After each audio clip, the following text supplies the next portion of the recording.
Bueno, me olvidé de decirles a todos ustedes que nos pueden seguir a través de las redes sociales, en Instagram, en Facebook, en YouTube y también en la red X. Ahí estamos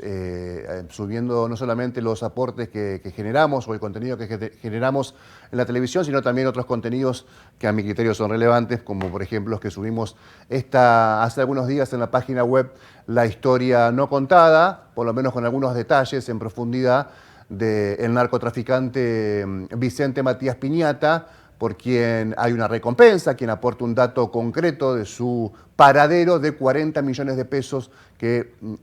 va a pagar, en el caso de que se aporte el dato y se lo capture, el gobierno de la provincia de Santa Fe en colaboración en un convenio que hizo con el Ministerio Público de la Acusación, en un convenio que hizo con el gobierno provincial, el Ejecutivo Provincial.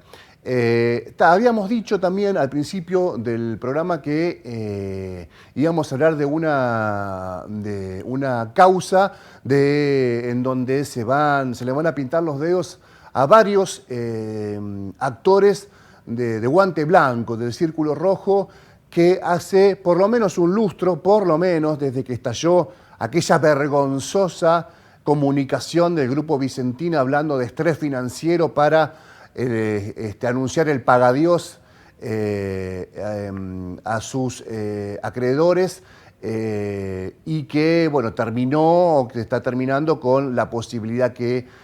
un grupo nacional y un grupo internacional puedan quedarse con la explotación, puedan generar la explotación de acá en adelante. En el medio,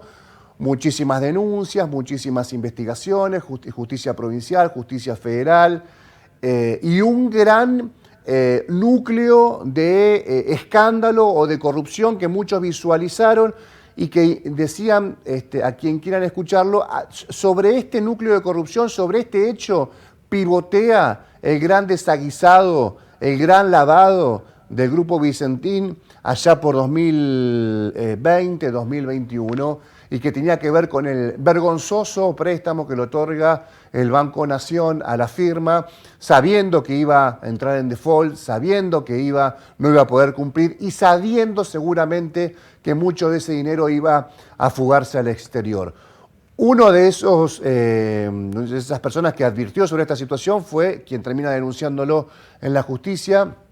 Uno de los primeros que lo hizo fue Claudio Lozano, integrante del directorio del Banco Nación, y a nivel provincial, casi en simultáneo, Carlos Delfrade, que bueno, desde entonces podríamos decir que es uno de los pocos legisladores, no es el único, hay otros que también lo han laburado el tema, pero a mi criterio es tal vez el que perdón, mejor lo hizo y lo saludamos, está conectado para hablar con nosotros. ¿Cómo te va, Carlitos? Buenas noches. Hola Héctor, un gustazo, ¿cómo están ustedes? Muy bien, muy bien. Acá me agarraste con un hilito de voz al final. El cambio de Sí, clima nos afecta a todos. Eh, sí. Carlos, bueno, no, hay una noticia que es la llamado a indagatoria de un grupo de personas vinculados al exdirectorio del Banco Nación en la gestión Macri y a gran parte del directorio de la familia más poderosa o las familias más poderosas del norte provincial, vinculado a los Vicentín, a los Paduan, a los Macua, que fueron parte del fugaducto probablemente más importante de la historia de Santa Fe con seguridad. Sí, sin dudas hay que retrotraernos tal vez al Banco Integrado Departamental, en donde también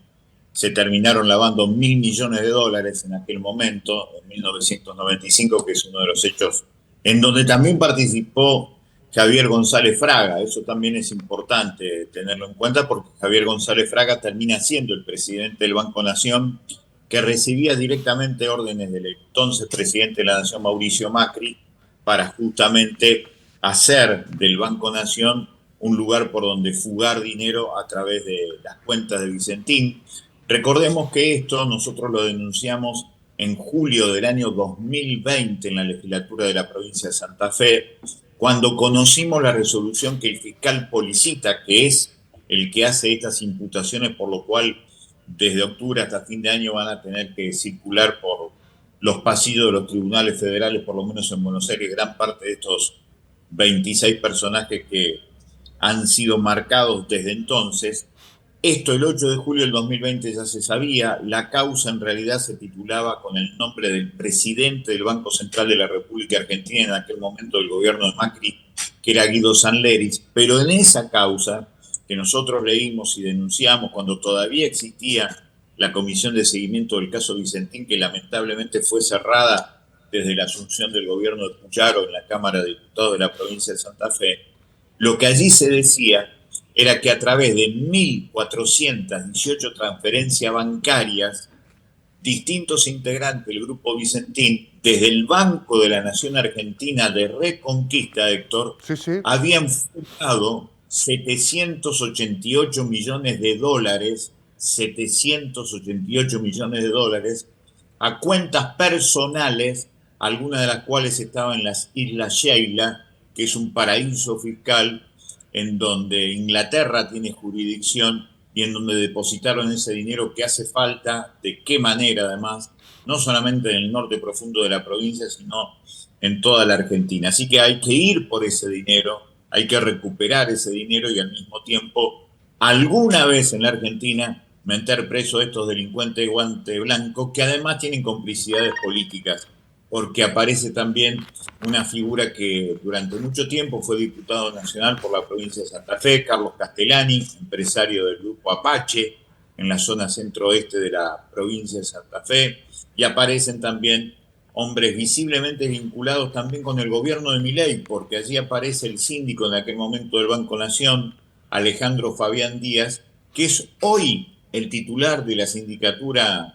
General de Empresas Nacionales, de la SIGEN, y sobre el cual indispensablemente habrá que analizar todos los favores que les hicieron a estos delincuentes de guante blanco. Me parece que es muy importante decir que el juez que tiene el caso a cargo, el doctor Ercolini, durante 5 años cajoneó esta Sí, causa. sí, sí. Ercolini, que Sí, viajó al lago escondido, ¿te acordás? Auspiciado por Clarín, auspiciado por Macri fundamentalmente, pero ahora se ve que las cuestiones de la diferencia entre Macri y Milei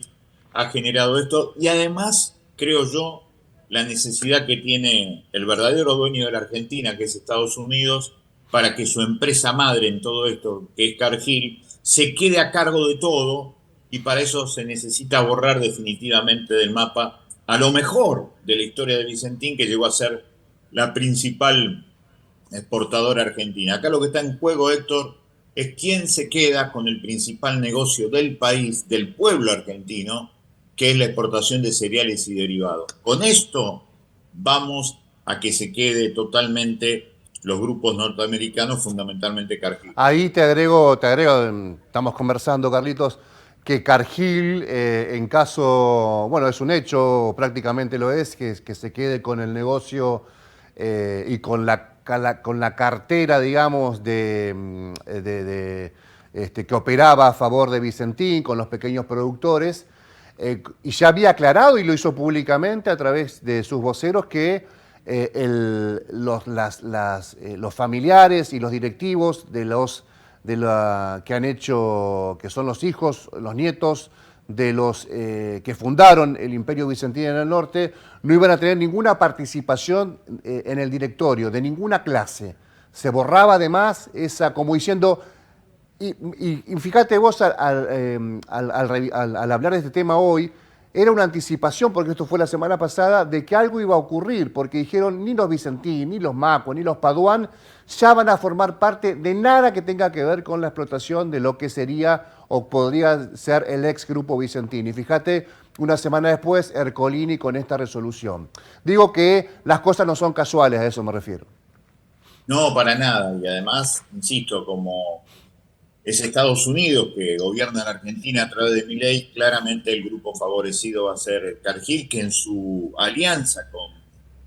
con la gente del grupo Grassi, que era el segundo gran acreedor privado nacional de la Argentina, ya están hablando de esta alianza. Grassi seguramente va a traer los acopiadores y por supuesto el gran negocio le va a pasar a manos de Cargill. El problema grande es que durante 5 años esto no se discutió, nosotros parecíamos estúpidos denunciando estas cosas permanentemente, pero este es el otro lugar. Era efectivamente el fugaducto del macrismo, pero esto también era la segunda parte de aquello que Lisandro de la Torre denunció en la década del 30, de cómo los frigoríficos ingleses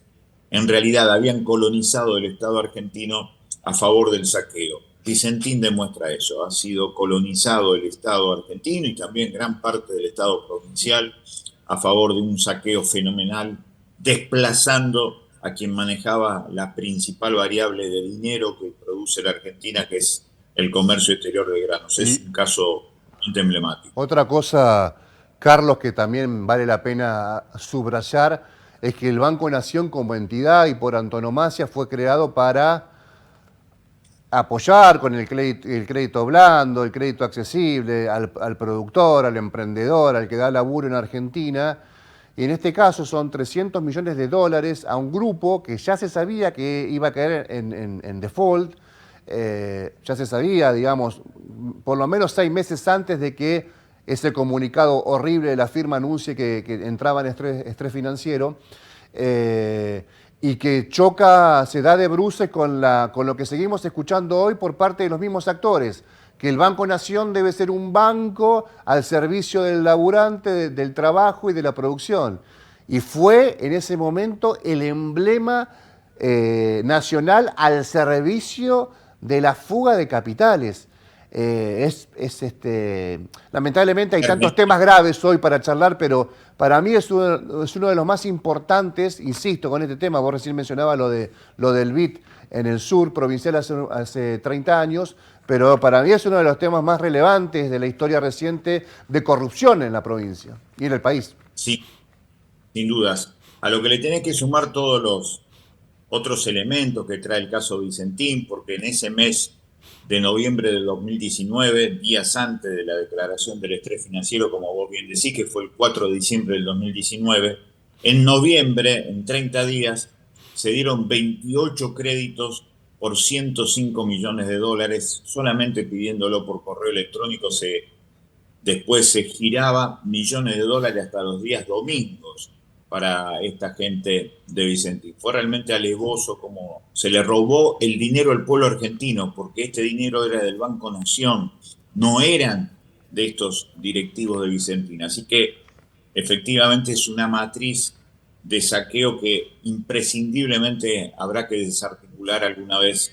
en la Argentina y recuperar el comercio exterior de granos, porque si no cada vez vamos a ser más pobres porque el manejo de la gran riqueza argentina está en manos extranjeras. Allí también empezó, Héctor, lo que fue el origen de Milei, porque fue la traición número 1 de Alberto Fernández, cuando se asusta con el 20 de junio, con el famoso Todos somos Vicentín, retrocede en la expropiación y termina de forma escandalosa para nosotros, de forma obscena, firmando un decreto por el cual le concede la planificación del río Paraná, el dragado, balizamiento y peaje del Paraná al cuerpo de ingenieros del Comando Sur del Ejército Norteamericano, cosa que Milei saluda porque era lo que ya había hecho Estados Unidos en el Paraguay, con lo cual le hemos entregado la principal vía de riqueza que tiene la Argentina, que es el Paraná, a todos estos tipos. Todo está detrás de este autovaciamiento, de esta simulación de crisis que produjo la empresa Vicentín con todas las complicidades del Banco Nación, del gobierno de Macri y también de parte del gobierno de Fernández. Mirá, y si la memoria no me es infiel, Carlitos, incluso la inclusión de los distintos departamentos de Estado de los Estados Unidos en la zona, en la zona portuaria, saludada también por la gestión Perotti. Luego, incluso emplazando una oficina, creo que en la misma jurisdicción de la aduana, en Rosario. Sí. Sí, en realidad donde antes estaba el SENACI terminó siendo sí. allí donde, Ahí está, sí, donde apareció y después terminó en lo que era la estación Tablada, la estación de la zona sur de ferrocarriles, allí donde se emplazaron. Pero después tenés lo otro, que mientras estaba cerrada toda la actividad de Vicentín, 6 cargamentos de cocaína salieron por el puerto de Rosario, todavía en manos de Vicentín, y el puerto de Vicentín de Aguas Profundas que le dio la dictadura, después de que Vicentín fuera desaparecedora de dirigentes sindicales durante la dictadura, que fue el puerto de San Lorenzo. Estamos hablando por arriba, entre los 6 cargamentos, de 3 toneladas de cocaína, pero hasta el día de la fecha, por supuesto, los acusados son el que manejaba la grúa, el cocinero del barco filipino que el 1 de mayo denunció todo esto, y nunca fue acusado este grupo de mafiosos, de delincuentes de guante blanco, con enorme protección política hasta el día de la fecha. Hasta el día de la fecha. Bueno, Carlos, tu candidatura a diputado nacional por el FAS, todos estos temas, obviamente, bueno, vos has tenido, en general, en los medios nacionales, sobre este tema en particular, una relevancia y una presencia importante para contar en detalle cada vez que el tiempo lo permitía, porque los tiempos en la televisión son cortitos muchas veces. Pero bueno, será una gran oportunidad para aquella gente que hoy a la distancia está diciendo, che, pero bueno, muy pocos decían lo que decía Del Frade en el 2020, por lo menos sobre este tema, tenga la posibilidad de refrendar con el voto en octubre, en este caso a nivel nacional. ¿Cómo estás viendo, estás recorriendo la provincia, cómo estás viendo la provincia de Santa Fe? Me interesa concretamente. ¿Qué estás viendo? Estoy viendo mucho problema laboral, mucho problema de gente que además ya no sabe qué hacer para juntar unos mangos y va cada vez más esclavizándose porque usa tiempo para convertirse en un Uber viviente, por más que manejen o no manejen taxis o servicios de remis truchos, terminan siendo ellos su propia uberización, su propia explotación. Veo mucha necesidad en pibes jóvenes, en gente grande y en jubiladas y jubilados. La cuestión laboral vuelve a aparecer como en la década del 90 y además con un poder político que mira muy de lejos esta cuestión perversa de hacer que los trabajadores de la provincia de Santa Fe, las 300 familias de Basal y las 700 familias de Verónica, admita que no tiene que ser el Ministerio de Trabajo de la provincia de Santa Fe donde se hagan las cosas, sino en la Secretaría de Trabajo Nacional, y miren todo a partir de un Zoom. La verdad que es algo muy perverso, hacía rato que no veía algo tan perverso, con lo cual me parece que esa es una de las cuestiones fundamentales. Y después sí, siempre lo que aparece en cualquier lugar de la geografía de la provincia es que siempre hay increíbles formas de resistencia, como son bibliotecas populares, gente que baila, que canta, que hace arte y que intenta darle un lugar de encuentro humano a gente que verdaderamente está viviendo un momento de profunda deshumanización. Eso es lo que estoy viendo, como así como existe para mí esta Santa Fe latente, real, concreta, existe una Argentina latente por la cual habrá que convocar, que la gente vaya a votar y que vote efectivamente a las voces que nunca nos callamos y que nunca recibimos instrucciones ni de la Bolsa de Comercio ni de los grupos empresariales. Gracias, Carlos. Un abrazo grande. Gracias por tu tiempo. Gustazo, hasta cualquier momento. Gracias. Carlos Del Frade, diputado provincial, candidato a diputado nacional por el FAS, Frente Amplio por la Soberanía, habló con nosotros de un tema que él manejó muy bien, muy seriamente del minuto uno, que es el escándalo, la fuga de dinero, la corrupción, el fugaducto que generó Vicentín a través de la complicidad de los directivos del Banco Nación en la gestión de Mauricio Macri. Vamos a la pausa, ya venimos.